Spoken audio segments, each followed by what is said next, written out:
Survival movie হয়তো অনেক দেখেছেন, দেখে ভয় পেয়েছেন, গায়ে কাঁটা দিয়েছে, হয়তোবা প্রার্থনাও করেছেন বেঁচে ফিরুক লোকটি। কিন্তু এসবের সাথে কান্নায় চোখ ভিজেছিল কি কখনো? মানজুমাল বয়েজ এমন একটি ইমোশনাল সার্ভাইভাল মুভি যেটি ভয়ে কাঁটা তো ফোটাবেই, চোখ ভিজিয়ে দেবে বন্ধুত্বের ভালোবাসায়। এই ভয়, আতঙ্ক আর ভালোবাসার প্লট আরও হৃদয় ছুঁয়ে যাবে যখন শুনবেন এটি কোনো কাল্পনিক গল্প নয়, বরং সত্য ঘটনার উপর নির্মিত।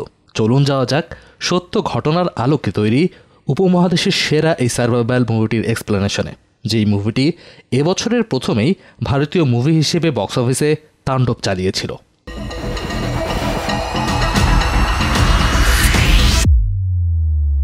মুভির শুরুতেই দেখতে পাই এক বাসের কন্ডাক্টর একটি হোটেলে খেয়ে দিয়ে বিল দেওয়ার সময় পেপার দিয়ে হাত মোছা শুরু করে। তখনই পেপারে কোনো একটা নিউজ দেখে সে চমকে যায়। বাস নিয়ে নিজের এলাকায় ফিরেই সে একটি চার্চে যায়। এরপর সিন শিফট হয় সাল 2006। আমরা একটি বিয়েবাড়ি দেখতে পাই। কয়েকজন বন্ধু মিলে সেখানে খুব মজা করছিল, খানা পিনা দুটোই চলছিল সমান্তারে। মানজুমাল নামক ছোট শহরের এই 12 বন্ধুর গ্রুপকে ডাকা হয় মানজুমাল বয়েজ। মজা মাস্তির মধ্যে অন্য একটি গ্রুপের সাথে এদের গ্যাঞ্জাম লাগে। গ্যাঞ্জামে ঠিক হয় তারা রশি টানাটানি খেলবে, যারাই জিতবে গ্যাঞ্জামের তারাই বিজয়ী। শুরু হয় রশি টানাটানি, হেরে যায় মানজুমাল বয়েজ গ্রুপ। দর্শক এই রশি টানাটানি খেলার দৃশ্যটি শেষ পর্যন্ত মনে রাখবেন, এখানে রয়েছে মাথা ঘোরানো টুইস্ট। তো বিয়ের আসরে প্রাসাদ নামের একজনের সাথে তাদের পরিচয় হয় যে ট্রাভেল এজেন্সির হয়ে গাড়ি চালায় সে। একে দেখে মানজুমাল বয়েজদের পুরনো ট্যুর প্ল্যান মাথা চাড়া দেয়। তাহলে তো প্রাসাদের গাড়িতে ট্যুর দেওয়া যায়, কিন্তু প্রশ্ন দাঁড়ায় ট্যুর দেবে কোথায়? প্রথমে ঠিক করা ছিল তারা গোয়া যাবে, কিন্তু এরা সবাই নিম্নবিত্ত বা নিম্ন মধ্যবিত্ত পরিবারের সন্তান। গোয়া ট্যুর দেওয়া এদের সাধ্যের বাইরে। শেষে দলের একজন বলে তাহলে কোডাইকানাল যাওয়া যাক, দামে কম মানে ভালো, এরকমই একটি ট্যুর হয়ে যাবে তাতে। একজন বাদে সবাই রাজি হয়। আবার আর একজন আছে সুভাষ, সে যেতে চায় কিন্তু তার হাতে নেই টাকা। শেষে তার মা আর বাকি বন্ধুরা মিলে তার টাকা ম্যানেজ করে দেয়। অবশেষে ট্যুরে যাওয়ার পালা, সবাই বের হয়। সুভাষকে তার বাড়ি থেকে কুট্টানকে নিয়ে আসে। তার মাকে বলে যে সুভাষকে নিরাপদে দিয়ে যাবে। প্রাসাদ আসে গাড়ি নিয়ে। গাড়ি ছাড়তে দেখা যায় যে বন্ধু গোয়া যাওয়া হবে না বলে খুব ভাবসাব নিয়ে ট্যুর ক্যান্সেল করেছিল, সেও নির্লজ্জের মতো চলে আসে। আসলে প্রত্যেক সার্কেলে এমন নির্লজ্জ 2-1 বন্ধু না হলে ঠিক জমে না। তো এবার পুরো 12 জনের টিম রওনা দেয় কোডাইকানালের পথে। পুরো যাত্রা পথ তারা প্রচুর এনজয় করে। ট্যুরের আসল মজা তো যাওয়ার পথে, কখনো গাড়িতে, কখনো রাস্তায় নেমে চা বিড়ি খাওয়া, ঘুরে দেখা যাত্রাপথের আশেপাশের দৃশ্য, আর নিজেদের মধ্যে খুনসুটি তো আছেই। এর মধ্য দিয়ে তারা কোডাইকানাল পৌঁছায়। প্রকৃতির ডাক আর পাহাড়ের বিশালতা মিলে এই 12 জন হারিয়ে যায়। অদ্ভুত সব পোজ দিয়ে ছবি তোলা, কখনো হাঁটা তো কখনো দৌড়, আবার বিড়ি ফোঁকা, লাল পানি খাওয়া, সব মিলিয়ে হই হুল্লোড় করে সময়টা কাটিয়ে দেয়। বিকেল ফিরে আসার সময় গাড়িতে ওঠার পর এক বন্ধু বলে আমরা তো কোডাইকানালের আসল স্পটেই গেলাম না। কী সেই স্পট? গুনা কেভ বা শয়তানের গুহা। ব্রিটিশ আমল থেকে 20 শতক পর্যন্ত ওই গুহার গর্তে অনেক মানুষ পড়ে মারা গিয়েছে। সরকার তাই ওই এরিয়া সিলগালা করে দিয়েছিল, কিন্তু তামিল মেগাস্টার কমল হাসান হঠাৎ সেখানে গুনা সিনেমা শুটিং করলে গুনা কেভ নামে আবার ভাইরাল হয়ে যায় স্পটটি। তারপর ঝুঁকিপূর্ণ জায়গাগুলো আটকে দিয়ে সরকার জায়গাটি উন্মুক্ত করে ট্যুরিস্টদের জন্য। তো এত কাছে এসে ফেমাস গুনাকে না দেখে ফিরে গেলে কেমন হয়ে যায় না? তাই তারা সিদ্ধান্ত নেয় গুনা কেভ ঘুরেই যাবে তারা। গাড়ি ঘুরিয়ে ছোটে গুনা কেভের দিকে। 45 মিনিট জার্নি করেই তারা গুনা কেভ স্পটে পৌঁছায়। সেখানে এক রোড সাইড চায়ের দোকানে চা খেয়ে তারা ভেতরের দিকে এগোয়। দোকানি বলে তোমরা ফেরার পথে আরেকবার খেয়ে যেও কিন্তু। না, দাওয়াত না, তার কাস্টমার ধরার ধান্দা আর কি। গুহার দিকে যাওয়ার আগে ফরেস্ট এরিয়ায় তারা গ্রামের চাচাতো ভাই টাইপের সব পোজ দিয়ে গ্রুপ ছবি তুলতে থাকে। তারপর ঢোকে গুহার দিকে। তো এই স্পটটি এতটাই উঁচু আর ডেঞ্জারাস যে এর অনেক জায়গা লোহার গেট দিয়ে আটকানো। গুনা কেভের মোস্ট ডেঞ্জারাস জায়গাটি প্রবেশপথও লোহার গেটে আটকানো ছিল। তাই এই গেট ধরে বাঁদরের মতো ঝোলাঝুলি করতে থাকে আর বলে যেভাবেই হোক ভেতরে যেতেই হবে। ড্রাইভার প্রসাদ ক্লান্ত ছিল বলে এদের রেখে গাড়িতে যায় ঘুমানোর জন্য। আর তখনই আরেক বন্ধু লোহার গেটের পাশে চিপা দিয়ে ভেতরে ঢুকে। তার দেখা দেখি বাকি 11 জনও সেই চিপা দিয়ে ভেতরে যায়। যতই সামনে এগোয় ততই তারা গা শিউরে ওঠা সৌন্দর্য উপভোগ করতে থাকে। এরপর নিচের দিকে নামতে নামতে তার ডেঞ্জারাস স্পটে চলে আসে, কিন্তু তাদের মধ্যে ভয়ের কোনো ছাপই নেই। সেখানে গর্তগুলি লোহার জালি দিয়ে বন্ধ করা ছিল, তাই তারা এক প্রকার বেপরোয়া হয়ে ঘোরাফেরা করতে থাকে আর ছবি তুলতে থাকে। সেখানে একটি বড় পাথরের গায়ে অনেকের নাম লেখা দেখতে পেয়ে তারা তাদের গ্রুপ মানজুমাল বয়েজের নাম লেখে। লেখা দেখে খুশি হয়ে সেই পাথরের দিকে এগিয়ে আসে সুভাষ। কাছাকাছি আসতেই পাতায় ঢাকা একটি গর্তে পা ঢুকে গিয়ে সে গর্তের ভেতরে ঢুকে যায়। ন্যানো সেকেন্ডের মধ্যে ঘটে যাওয়া এই ঘটনা আকস্মিকতায় প্রথমে কেউই বুঝতে পারে না। একটু পর যখন বুঝতে পারে তখন সুভাষ গর্তের অনেক গভীরে চলে গিয়েছে। সবাই গর্তের মুখে এসে সুভাষের নাম ধরে ডাকতে থাকে, কিন্তু কোনো সারা শব্দ নেই। তখনই এক ঝাঁক বাদুড় গর্ত থেকে উড়ে বেরিয়ে আসে। এরা ভয় পেয়ে যায়। বাইরে থেকে এই বাদুড়ে ওরা দেখতে পেয়ে এক অভিজ্ঞ ট্যুর গাইড ওদিকে বিপদের আন্দাজ করে। সে ওদিকে এগোতে থাকে। এদিকে এরা বুঝতে পারে না গর্তটা কত গভীর।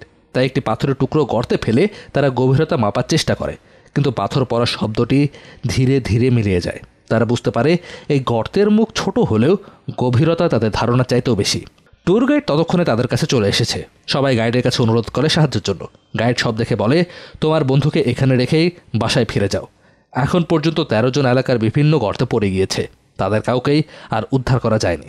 কিন্তু বন্ধুরা হাল ছাড়বে না। তাদের কয়েকজন বাইরে ছোটে সাহায্যের জন্য। সেখানে তার একটি ফটোগ্রাফারকে পায়। তার কাছে সাহায্য চাইলে সে বলে, তোমরা তোমাদের বন্ধুর কথা ভুলে যাও। ওইসব গর্তে পড়লে কেউ বেঁচে ফেরে না।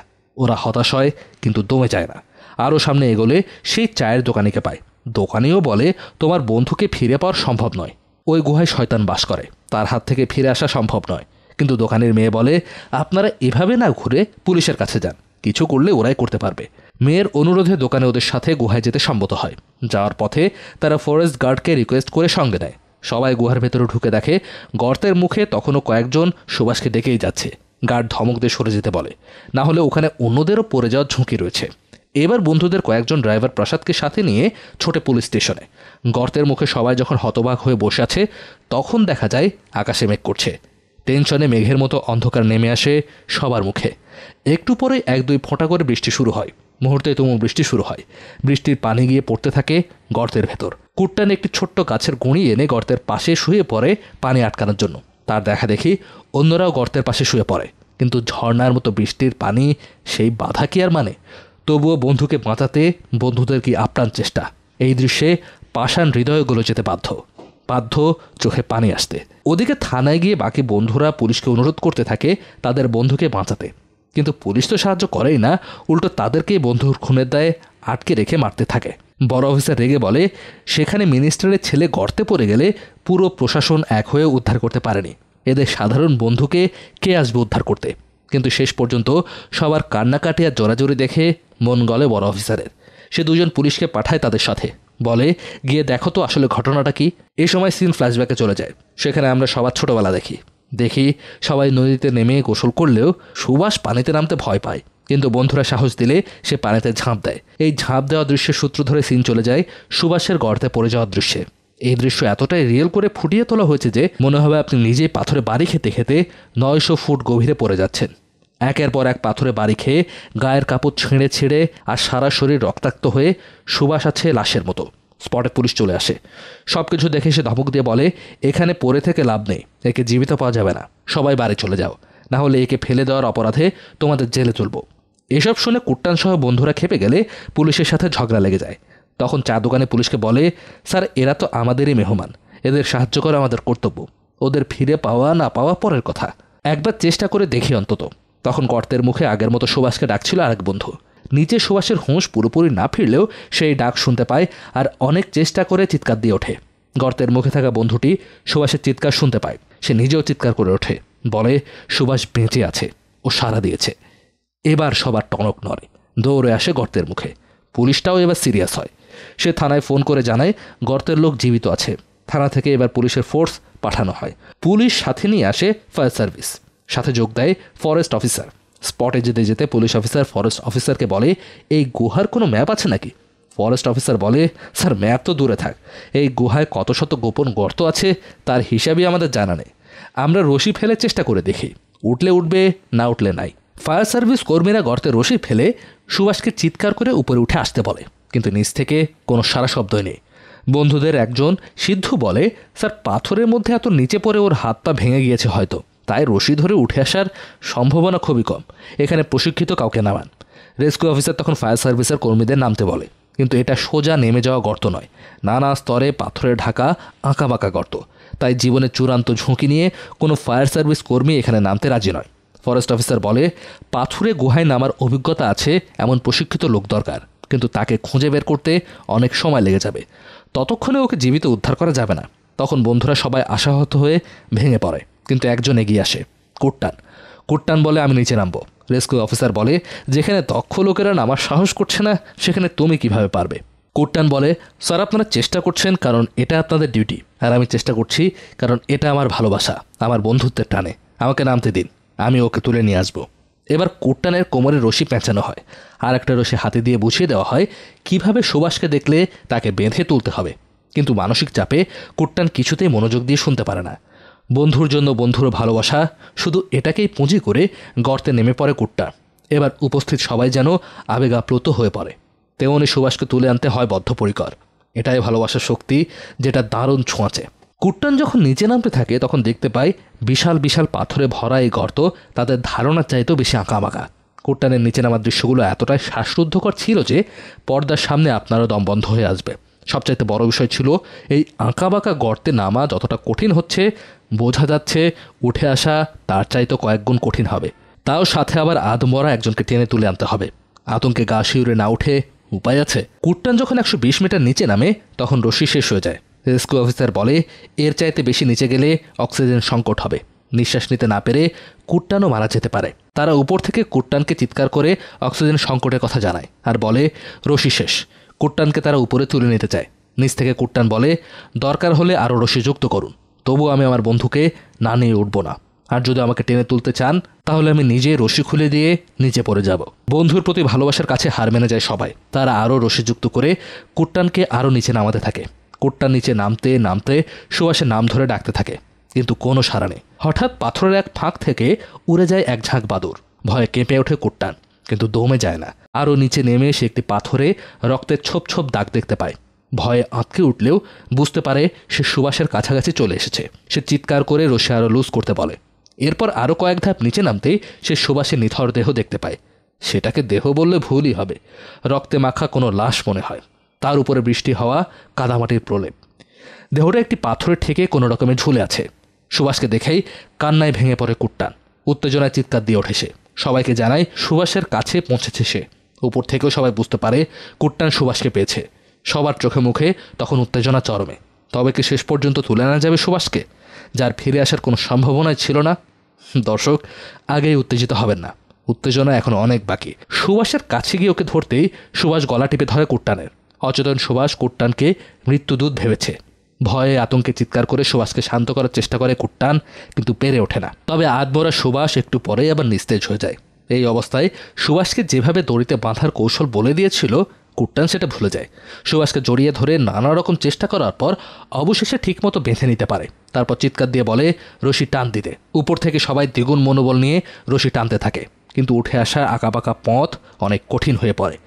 এক হাতে নিস্তেজ সুভাষকে ধরে আর এক হাতে রশি ব্যালেন্স করে উঠতে কুট্টানের জীবন বের হয়ে যাওয়ার মতো দশা। এই দৃশ্য পর্দায় দেখলে মনে হবে কষ্টটা কুট্টানের নয়, আপনারই হচ্ছে। অনেক কষ্টে অর্ধেক পথ উঠে আসার পর বাঁধে আর এক বিপত্তি। রশি পাথরের ভাঁজে পড়ে আটকে যায়, আর উপরে ওঠে না। ভেতরে সুভাষকে নিয়ে ঝুলতে থাকে ক্লান্ত অসহায় কুট্টান। উপর থেকে আরও জোর দিয়ে রশি টানে সবাই, কিন্তু কাজ হয় না। একসময় মনে হচ্ছিল রশি ছিঁড়েই যাবে, আর বোধহয় উঠে আসা হবে না সুভাষের।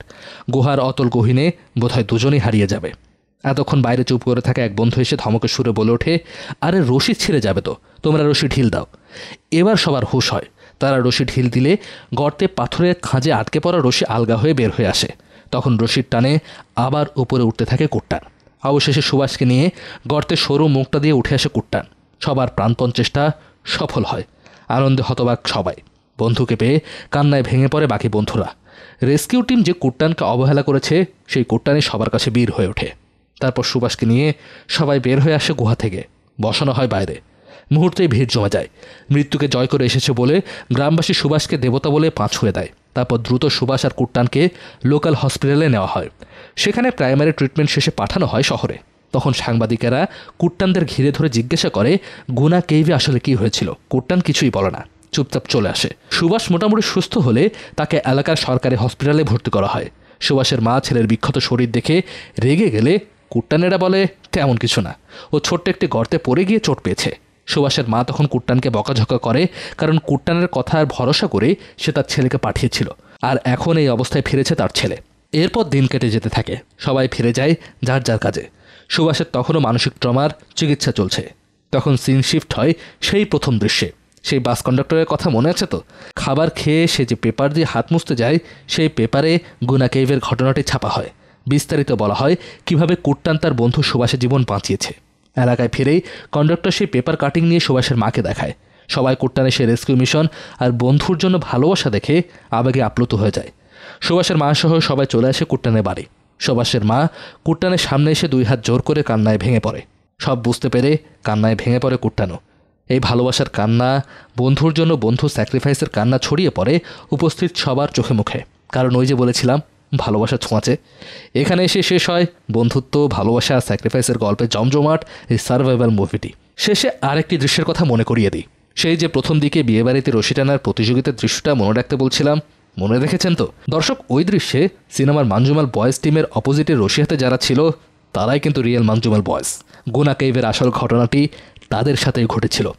দর্শক, আজ এ পর্যন্তই। শীঘ্রই ফিরব নতুন কোনো মুভির এক্সপ্লেনেশন নিয়ে। সেই পর্যন্ত চ্যানেলটি সাবস্ক্রাইব করে আমাদের সাথে থাকতে ভুলবেন না কিন্তু। আর তারই অপেক্ষায় আপনি নিজে ভালো থাকুন, অন্যদেরকেও ভালো রাখুন। ধন্যবাদ।